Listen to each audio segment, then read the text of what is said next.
समझ नहीं आ रहा अपने सैलरी इंक्रीमेंट का क्या करूं। बेटा इतना क्या सोच रहा है? अपने म्यूचुअल फंड्स के एसआईपी का टॉप अप करा ले। This is the right time. क्या? समझ में नहीं आया। बेटा इतना क्या सोच रहा है? अपने म्यूचुअल फंड्स का एसआईपी टॉपअप करा ले। This is the right time. अब समझा।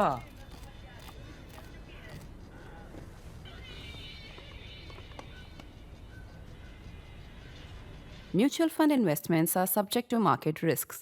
Read all scheme-related documents carefully. The great city of Mumbai is going for its municipal elections. Municipal elections which have been pending for 5 years.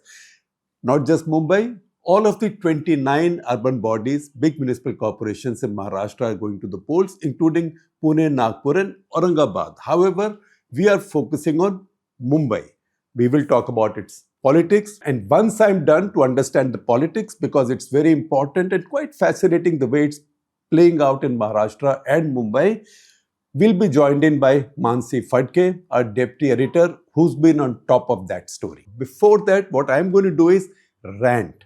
Rant, or all right, maybe I should be kind to myself and to you, and I will say that I'll be first giving you some opinionated analysis, but you know what the hell, it is still a rant.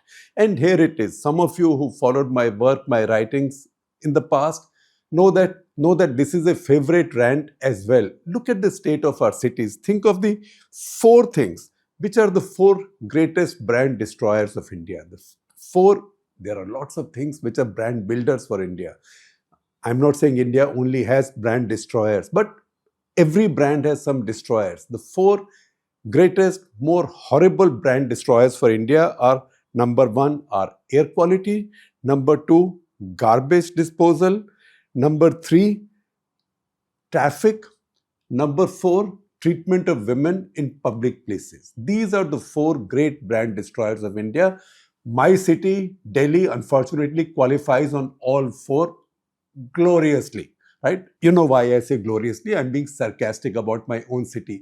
Mumbai, where I am focusing right now, Mumbai qualifies for at least 3 of them. It qualifies for air quality. It's getting worse now. It never used to be so bad. It's getting worse now, particularly in the Bombay equivalent of the winter. I know now many people will jump up and say, Bombay, why don't you say Mumbai? Now people get upset. People get furious or triggered if somebody says Bombay in place of Mumbai, but they don't get up to ask, how come the air quality in my city is deteriorating so fast? That was the privilege of Delhi. Why is it happening in Mumbai? So Mumbai is getting there on air quality. On garbage, I have seen garbage mountains around Mumbai. Of course, my city, Delhi, has much taller garbage mountains.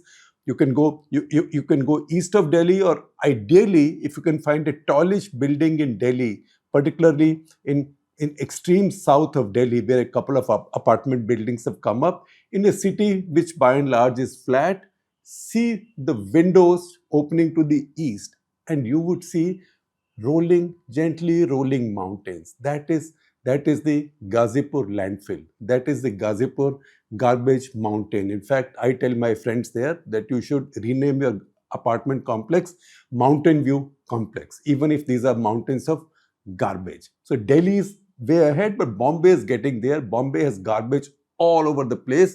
Even if you go to Bombay's most fancy condominiums, around them you can find garbage in the street. So air quality, Bombay is getting there. Garbage, Bombay is already quite better. Mumbai, my apologies, is already quite bad. On traffic, Mumbai is much worse than Delhi. Mumbai, when I looked at the data 5 years back, traffic moved at an average rate of 8 kilometers per hour. Today it moves at about 10 kilometers per hour. Big improvement. Now you will see, but big infrastructure projects have come up. I know the coastal road has come up. I know also that the Trans-Harbour link has come up. Couple of other areas have also got better connected. But these are still on the peripheries of the city.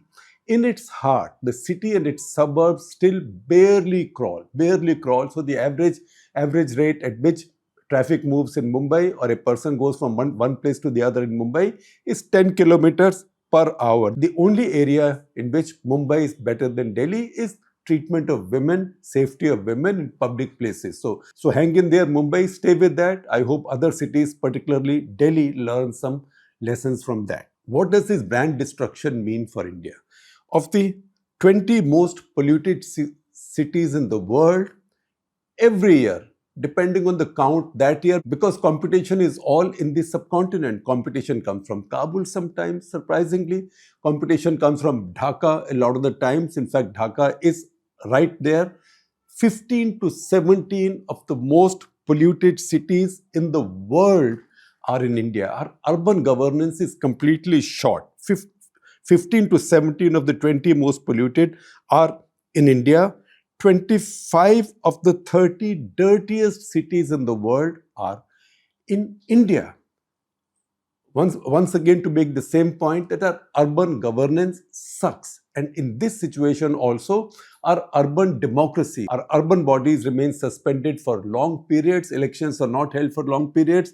In Mumbai, municipal corporation election has not been held for almost 4 years now, and civil servants have been running the city. Now, don't blame the civil servants for ruining the city or not being able to manage the city well, because civil servants are there because politicians have not bothered to hold an election because they were afraid of holding an election.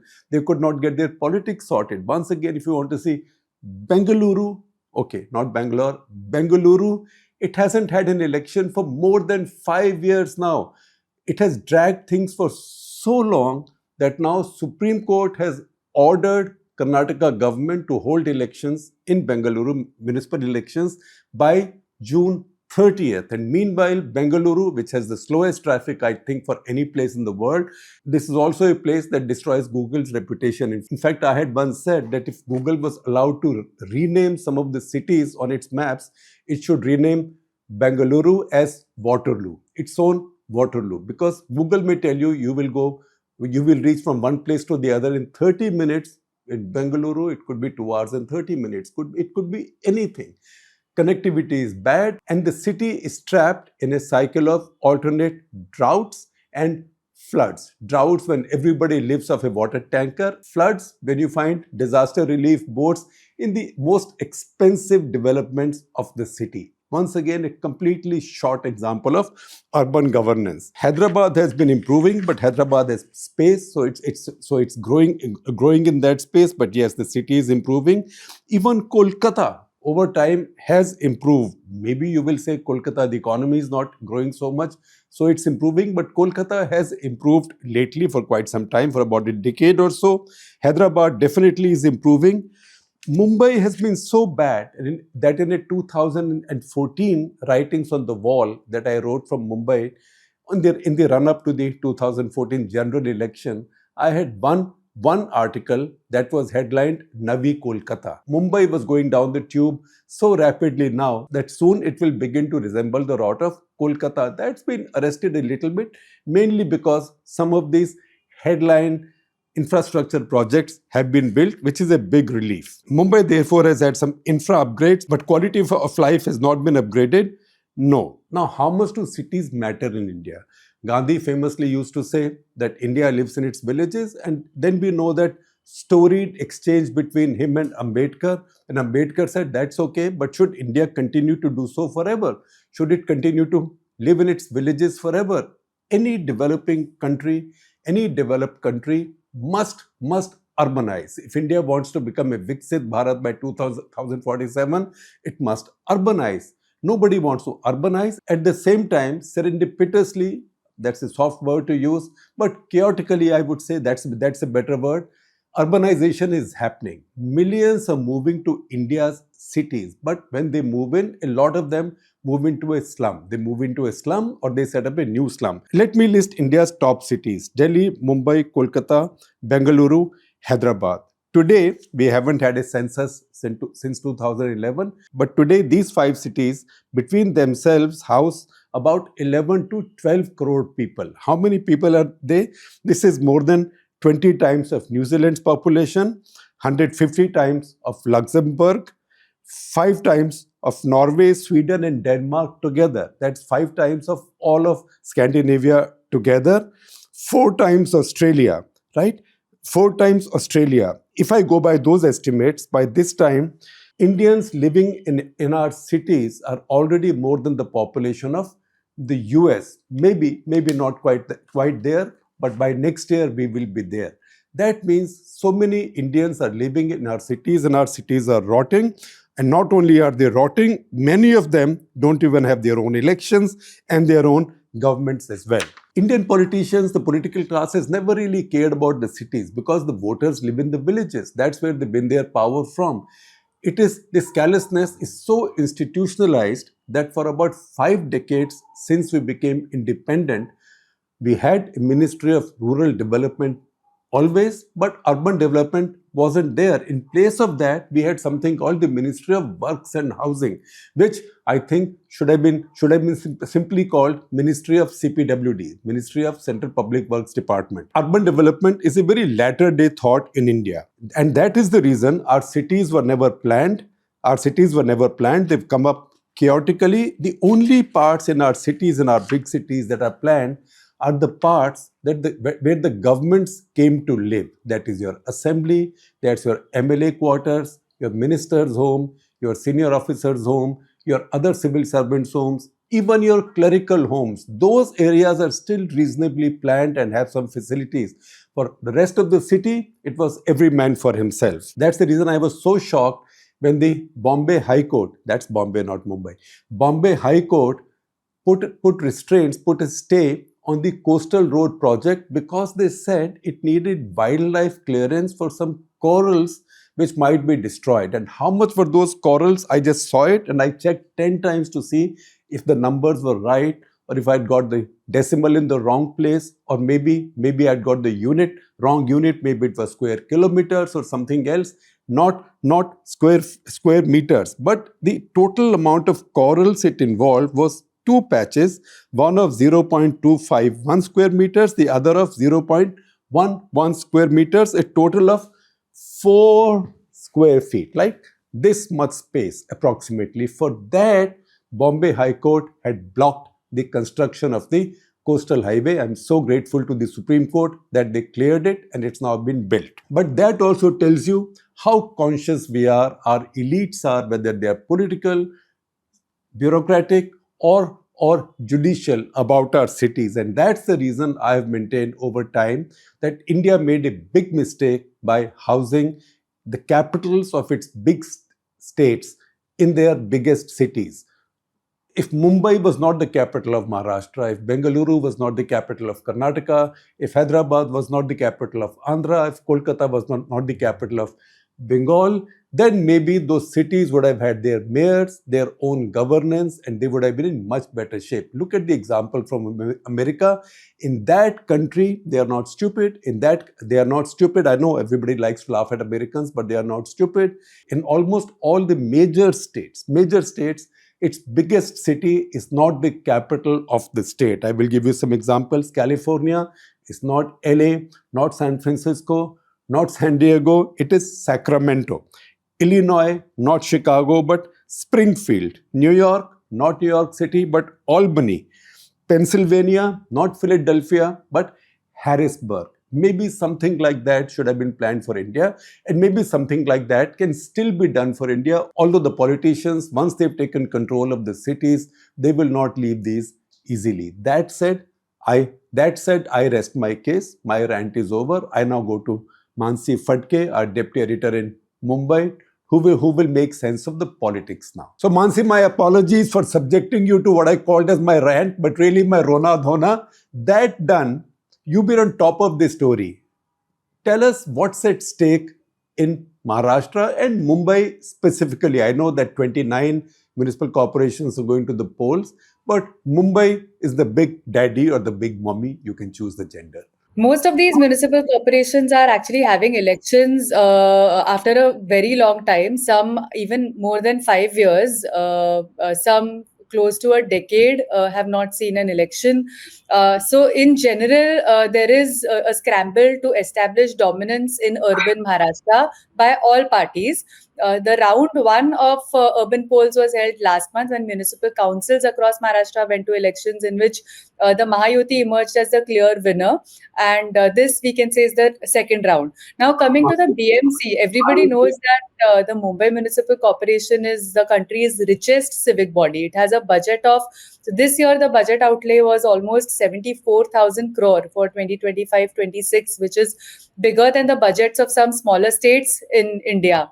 There are a lot of contracts that big contracts for roads. For example, the coastal road was implemented by the BMC for drainage, and for stormwater drains, for sewage collection, etc., that are handed out. And if any political party would want to control such a large capital and how it is allocated.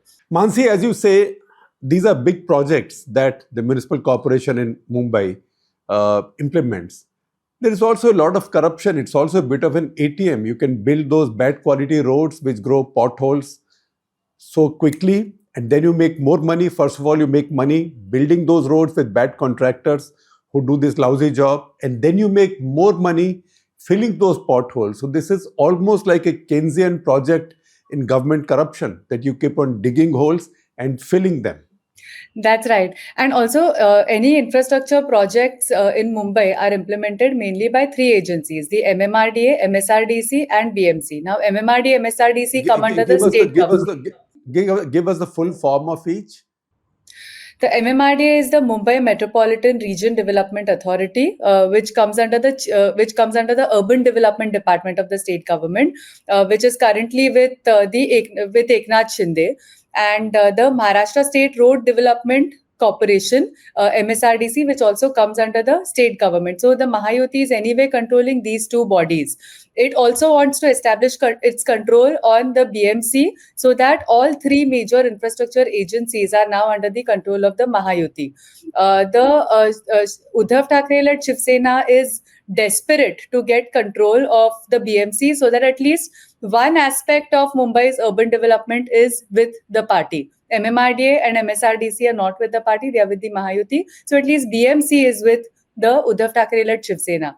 Now, the Thackerays have ruled the BMC for 25 years, right up to 2022, of which 20 years was spent in an alliance with the BJP being a smaller partner in the BMC. And this has helped the party really grow, flourish. It's filled the party's coffers, because typically when you have control over such high stakes tenders, you also get a lot of political contributions in terms of donations, etc. every year. The Uddhav Thackeray's Shiv Sena has been practically wiped out of the state, having won just 20 seats in the assembly election in 2024. But 10 of those 20 seats were in Mumbai. So it knows that if it has a fighting chance anywhere to rebuild itself, it's in Mumbai. So there's that existential crisis for the party over there.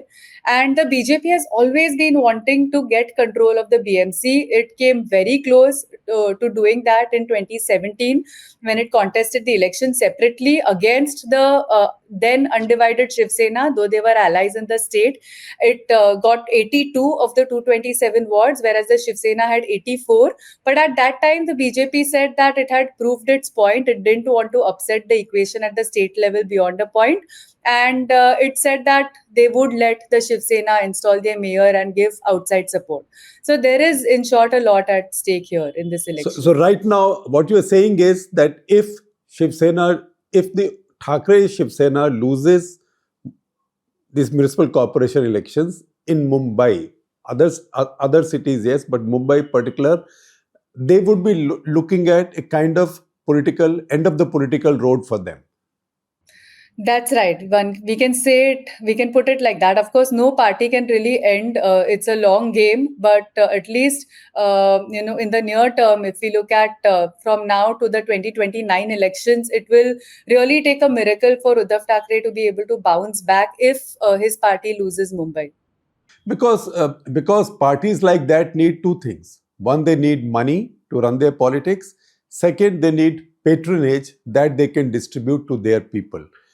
And both of those will be missing if they lose Mumbai Municipal Corporation election, isn't it? That's right, sir. And in fact, there have been a lot of defections since the 2024 assembly elections. A lot of former cooperators of the Uddhav Thackeray Shiv Sena have jumped to Eknath Shinde's Shiv Sena, sensing that, as you said, resources are better stacked in favor of the Eknath Shinde Shiv Sena, and that will only continue if Uddhav Thackeray loses Mumbai. Do we see quite a bit of bitterness? Usually, you don't see that in municipal elections. These are state elections, national elections, but quite a bit of viciousness, bitterness, desperation. And it's also leading to tensions within these set alliances. Why is that happening? Because both alliances have tensions. Also explain some of these tensions that each alliance has. So this is not new. As I said, in 2017 also BJP and Shiv Sena, then Undivided, were allies, but they were literally at each other's throats in the way the campaign took shape at that point of time. And then, of course, after the results, they went back to ruling the state government. But Shiv Sena also used that moment to define its politics as occupying the space of the opposition, needling the BJP and keeping its options open, which ultimately it did exercise in 2019. So now the way things are playing out is that winnability seems to be everything. Winnability is the most important. Even doesn't matter ideologically where you stand or politically what your equations are. Of course, Maharashtra's politics has undergone a lot of churn, and traditional alliances have anyway changed. This time in the municipal corporation elections, they are actually being put to test, and parties are realizing that alliances that helped them or held at the state level to a certain extent are not necessarily holding up in cities. Like in Pune, for example, NCP and BJP have traditional rival. The BJP ousted NCP from power in 2017 in Pune and Pimpri Chinchwad. So there was no way that Ajit Pawar's NCP and BJP could contest this election together. It's interesting. Ajit Pawar's NCP and the BJP and the Eknath Shinde Shiv Sena are partners in Maharashtra for power, but that doesn't mean any of them is willing to cede any space in, say, Pune, which NCP considers as its own, and in this case, which Ajit Pawar considers it as its own. And isn't it where the two NCPs are also contesting together, Ajit Pawar's and Sharad Pawar's? Yes, in fact, in both places, Pune, Pimpri Chinchwad, the two NCPs have reunited again because, as I said, winnability takes over everything else. And they can justify it by saying that there are no permanent enemies in politics, workers are happy, it was on the suggestion of workers, etc. But that's what's happening. And they're fighting the BJP. Yeah, fighting the BJP. Sharad Pawar and Ajit Pawar have joined forces fighting the BJP. Then similarly, if you look at what is happening in Mumbai, the two Thackeray brothers have come together after, ever since Raj Thackeray walked out of the Shiv Sena, they've not joined hands. In fact, in 2017, he had reached out to the Shiv Sena with a proposal to ally. At that time, the party had not even given it a consideration. Now they have reunited because they need that consolidation of Marathi votes. And at the same time, there is that at the state level, the 2024 assembly election was fought as Mahavikas Aghadi by the opposition parties, Congress, Shiv Sena, Uddhav Thackeray and Sharad Pawar NCP. But in Mumbai, Congress and the Thackerays are contesting separately because Congress has always been a traditional rival of the Shiv Sena in Mumbai. And for the last two elections, that is the Lok Sabha and the assembly elections in Mumbai, Congress actually helped transfer some of its dedicated vote bank in the city, which is the Muslim and Dalit votes, to Uddhav Thackeray's Shiv Sena. One leader of the Congress told me, once is compulsion, second is perhaps on request or with the intention of defeating a common enemy, that is the BJP. But if it enables Muslim and Dalit votes to go to the Thackerays for a third time, it will become a habit. And that will probably be the end of the Congress in Mumbai. So there are various political compulsions that are leading to very different alliance combinations across the state. So just what looks like a mere municipal election has actually sent the state's politics in a tizzy and has caused contradictions within both alliances. So enemy has become an ally, rivals become an ally, and ally has become a rival. So all this tamasha is going on right now. Within that, Mansi, tell me, in Mumbai has now become a very cosmopolitan city. The Thakre politics, Shiv Sena politics comes from what is called as the Marathi Manus phenomenon, which is a very nativist impulse. How important is that? Because the percentage of native Maharashtrians in Mumbai is much less than it used to be, because there are people from the Hindi heartland, there are people from the south, there are people from everywhere. That's right. In fact, no linguistic group accounts for more than a third of the city's population. And every party has a particular linguistic group as its committed vote bank. As a result, no party has been able to come to power single-handedly in the BMC, just on the basis of their own vote bank. Having said that, the Marathi population is still about 30 to 35%, according to informal estimates that political parties throw. So, if what Uddhav Thackeray is trying to do is consolidate this entire 30 to 35% with him by tying with Raj Thackeray as well, and both of them together are creating. Are making it seem as if this is almost an existential battle for the Marathi population, because they are drawing parallels to the Sanyukta Maharashtra movement of the 1950s, which is which is basically the battle that was fought to keep Mumbai as a part of Maharashtra, while the a section of the population wanted Mumbai to be either a separate entity or to be joined with Gujarat. And interestingly, Uddhav Thackeray's grandfather, known as Prabodhankar Thackeray, was also part of the Sanyukta Maharashtra movement. So what they're trying to give out an emotional appeal to the Marathi population, and then they are using narratives such as the expansion of the Adani Group in Gujarat's Adani Group in Mumbai, or the several projects, investments that were originally committed to Maharashtra but have gone to Gujarat. They are talking about how Devendra Fadnavis and others might be Maharashtrians in Mumbai, but they are eventually being controlled by two Gujaratis, that is Narendra Modi and Amit Shah at the center. So that is that fear that is being created. So they're really hoping that the Marathi 30% or a third of the population rallies behind them, and then along with that, if some of the newfound Muslim votes can go in the favor of the Thackeray's, that is what they're looking at to be able to sail through this election. And Well, the BJP, yeah. Carry on. So the BJP, on the other hand, knowing that there is a real possibility that Marathi voters might consolidate with the Thackeray's coming to, especially from the Marathi heartland, the Lalbagh, Parel, Dadar, Mahim, that particular belt. So that's why Eknath Shinde becomes all the more important to the BJP in Mumbai this election. And at the same time, what the BJP is doing is trying to consolidate all the Hindutva votes in Mumbai. So BJP's campaign has a very strong anti-Muslim flavor in Mumbai, especially this time, because the Mumbai BJP chief, for example, has spoken about how if Thackeray's come to power, there will be a Mamdaniization of Mumbai, basically implying that there could be a Muslim mayor at the helm of the BMC. They've also the Mumbai BJP had also come up with a graphic that basically in which they're trying to alarmingly show how the Muslim population in Mumbai has grown.